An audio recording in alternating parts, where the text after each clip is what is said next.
ಹಿಂದೂಗಳ ಮೇಲೆ ಅನ್ಯಾಯ ಭಾಳ ಆಗ್ತಾ ಇದೆ ಸರ್. ಅದಕ್ಕೆ ರೀ ಕಾಂಗ್ರೆಸ್ ಬಂದ ಮ್ಯಾಗ ಹಿಂದೂಗಳನ್ನ ದಬ್ಬಾಳಿಕೆ ಆಗ್ಲಕತ್ತೇಳಿ ಕರ್ನಾಟಕದಾಗ ಮದ್ದೂರು ಹಿಡಿದು ಇಡೀ ರಾಜ್ಯದ ಹಿಂದೂಗಳು ಒಂದಾಗ್ಯಾರ. ಈಗ ಇವರು ಬರೀ ಮುಸ್ಲಿಮರು ತುಷ್ಟೀಕರಣ ಬಿಟ್ಟರೆ ಏನು ನಡೆಸ್ಯಾರ ರಾಜ್ಯದಾಗ?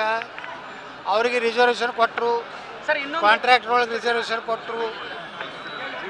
ಎಲ್ಲ ಆಫೀಸರ್ಗಳ್ನು ಮುಸ್ಲಿಮರನ್ನ ಮುಖ್ಯಮಂತ್ರಿ ಕಚೇರಿ ಒಳಗೆ 4-5 ಮಂದಿ ಅವರೇ ಅದಾರ. ಸಂಶಯ ಬರ್ಲಾಕತ್ತೆ ನಮಗೆ ಸಿದ್ದರಾಮಯ್ಯವ್ರ ಬಗ್ಗೆ. ಸರ್, ಈಗ ಪಂಚಮಸಾಲಿ ಹೋರಾಟವನ್ನು ಹತ್ತಿಕ್ಕೋಸ್ಕರ ವೀರಶೈವ ಲಿಂಗಾಯತರು ಮುಂದೆ ಬಂದಿದ್ದಾರೆ, ಅಂದರೆ ಸಮಾವೇಶ ಮಾಡ್ತಾ ಇದ್ದಾರೆ. ಹಿಂದೂ ಅನ್ನೋಂಥ ಅಂದರೆ ಕಳೆದ ಬಾರಿ ಸಿದ್ದರಾಮಯ್ಯ ಅವರು ಹೇಳಿದ್ರು ಏನಂತಂದ್ರೆ ನಾವು ಲಿಂಗಾಯತರು ಪ್ರತ್ಯೇಕ ಧರ್ಮ ಮಾಡ್ತೀವಿ ಅಂತ ಕೈ ಸುತ್ತಂದ್ರು. ಈಗ ಮತ್ತೆ ಹೊಳ್ಳಿ ಅದನ್ನೇ ಮಾಡ್ತಾ ಇದ್ದಾರೆ. ಏನಂದ್ರೆ ಪ್ರತ್ಯೇಕ ಧರ್ಮ ಆಗಬೇಕು, ನಾವು ಪ್ರತ್ಯೇಕ ಧರ್ಮದ ಹಿಂದೂ ಲಿಂಗಾಯತಕ್ಕೆ ಬರ್ಸಿದ್ರೆ ನಮ್ಗೆ ಧರ್ಮ ಸಿಗತ್ತೆ ಅನ್ನುವಂಥ ಪ್ರಚಾರಗಳು ನಡೆದವು.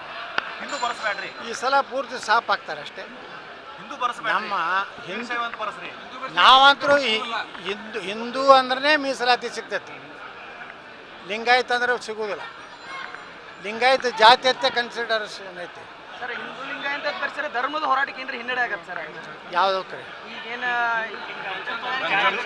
ಜಾತಿ ಗಂಟೆ ಒಳಗೆ ಹಿಂದೂ ಲಿಂಗಾಯತ ಹಾಕಿರೋದು ಸರ್, ಏನು ಹೋರಾಟ ನಡೆದೈತಲ್ಲ ಸರ್, ಅದಕ್ಕೇನು ಹಿನ್ನಡೆ ಯಾವ ಹೋರಾಟ ಇದೆ ಸರ್? ಇದು ಏನಿದು ಲಿಂಗಾಯತ ಧರ್ಮದ ಏನು ನಡೆದೈತಲ್ಲ ಸರ್? ಇದು ಲಿಂಗಾಯತ ಅಥವಾ ಧರ್ಮ ನಡೆದ ಏನು ಹೋರಾಟ ನಡೆದೈತಲ್ಲ, ಇದಕ್ಕೇನ್ರಿ ಹಿನ್ನಡೆ ಆಕತ್ತೇನಂತ ಸರ್? ನೋಡ್ರಿ, ಈಗ ಎಲ್ಲರೂ ತಗೊಂಡಿದ್ದು ಹಿಂದೂ ಧರ್ಮದ ಹೆಸರಿನಿಂದ ಅವ್ರ ಜಾತಿ ಸೇರ್ಸ್ಯಾರ. ಕೆಲವೊಂದು ಲಿಂಗಾಯತರು ಸಹಿತ 2A ಹೋಗ್ಯಾರ. ಅವ್ರು ಏನಂತ ಹೇಳ್ಯಾರ ಅಲ್ಲಿ? ಲಿಂಗಾಯತ ಅಂತ ಹೇಳಿಲ್ಲ, ವೀರಶೈವ ಉಪಯೋಗ ಮಾಡಿಲ್ಲ, ಹಿಂದೂ ತಮ್ಮ ಉಪಜಾತಿ ಹೇಳ್ಯಾರ. ಲಿಂಗಾಯತ ಇದೇನು ವೀರಶೈವ ಐತಲ್ಲ, ಇದು ಇನ್ನೂ ಧರ್ಮ ಅಂತ ಹೇಳಿ ಕೇಂದ್ರ ಸರ್ಕಾರ ಕನ್ಸಿಡರೇಷನ್ ಮಾಡಿಲ್ಲ. ಎಲ್ಲಿವರೆಗೆ 6 ಧರ್ಮ ಅದಾವ ಅವ್ರನ್ನ ಬಿಟ್ಟು ನೀವು ಏನೇ ಮಾಡಿದ್ರು ಅದು ತಿರಸ್ಕೃತ ಆಗ್ತದೆ.